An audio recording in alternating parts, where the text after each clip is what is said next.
Before you take a job at Telecare, we want you to hear about the Recovery Specialist 2 job directly from your peers.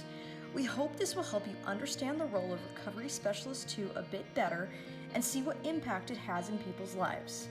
In this role, and as part of Telecare, you will be helping to deliver critical behavioral health services that engage individuals with complex needs in recovering their health, hopes, and dreams. We have some of the most committed and capable staff in the industry. We're glad you're considering a career with us. We have such a wide variety of people that come in from all different walks of life, and they are all dealing with just a cornucopia of different challenges. Common themes being really stability in one sense or another, whether that is a stable environment at home, a stable support system, stability in their own mental health, stability in their own kind of goal setting and future, stability in their friends groups, stability in their location. So when people come in, the biggest thing that we're dealing with is recognizing that though their diagnosis or their initial reason for admit may be the same as rooms 1, 5, and 7. Their reasons for getting there in the first place are so much deeper and varied, and something that we need to get to know. We're tending to see, just from reports that we see every day and obviously interactions with our medical providers, bipolar disorder, schizoaffective disorder, depression, manic depression, things along those lines. And then obviously those things are definitely exacerbated by substance abuse, various substance abuses. And so we're seeing a lot of that, and they vary in different degrees. Sometimes we'll have people come in with just one diagnosis, bipolar for example, and no substance abuse. Sometimes we'll have someone come in with everything, the gamut, they've just gone through the buffet of all the things that one can deal with, and sometimes through no fault of their own. Lately, we have a lot of people coming in that are homeless, a lot of people that are coming down off of a substance.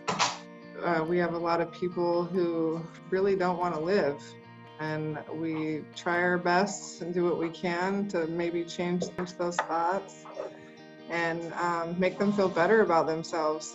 Literally anybody can come through.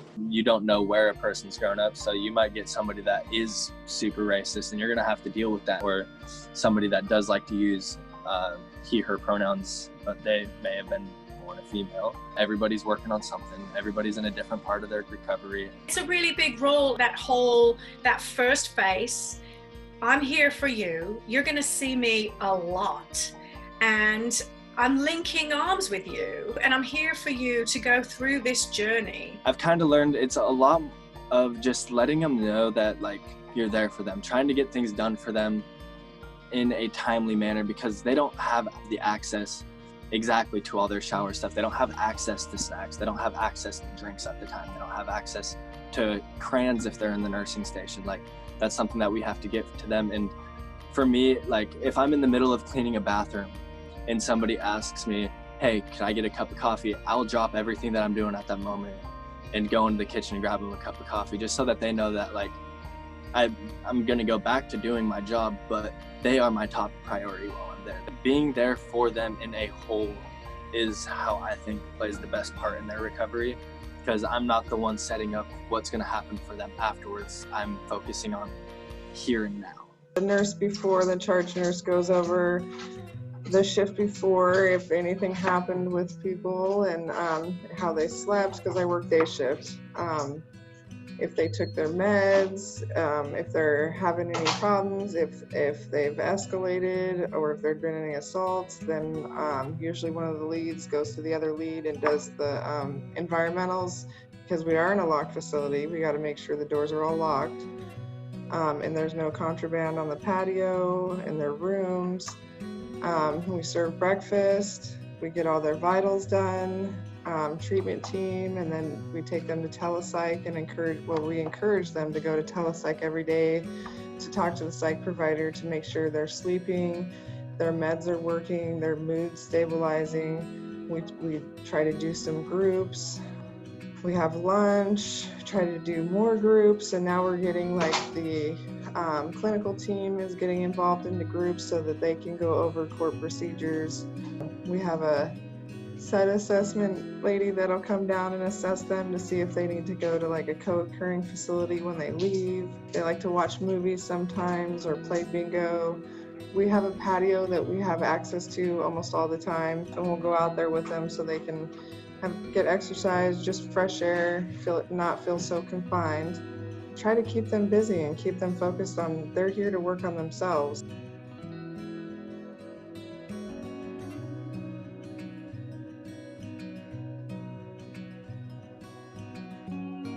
You've got a variety of different people there providing care. You have nurses who are managing the medical aspects of this. They're watching out, they're looking at vitals, they're making sure we know what's going on. We've got the LPNs who are focused on primarily medications and dosing and regimens and when it's happening and who's doing it. We have ARNPs, which are doing prescribing, and they're talking to people about their side effects that they might be experiencing, or do they feel like themselves versus do you feel like a zombie? Like, these are important questions. You are not going to stay on medications that don't make you feel like yourself. So there's those folks asking questions. There are social workers helping people coordinate with their families, helping people figure out where they want to go afterwards, setting up discharge.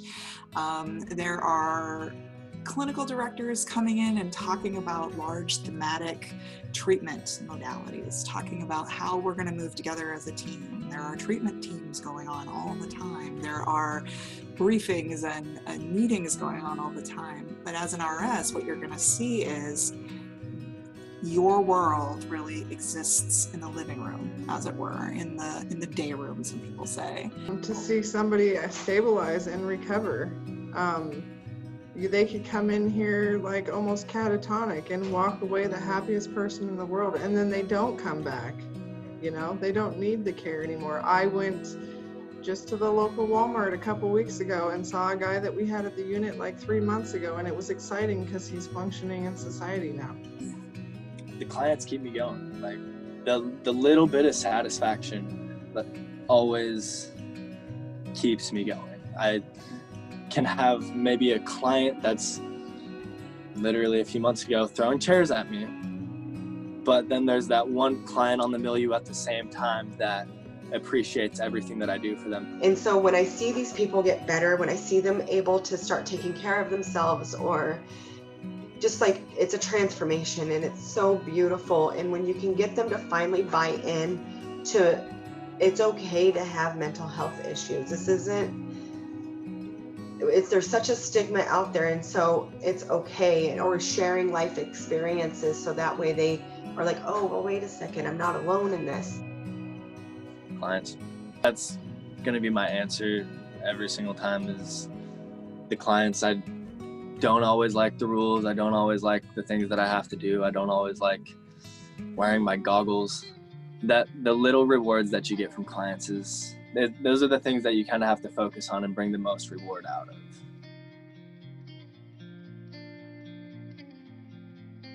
Am I going to get hurt? Am I going to get injured? I hear that a lot. And the answer is maybe. It's a possibility. You're dealing in very potentially explosive situations. So part of it is, again, being able to think under stress. There's always this concept, and I hear it's usually like 2 or 3 months in, and people get this idea like, if we had 2 more staff, this would be super easy. It won't. B, we've tried that.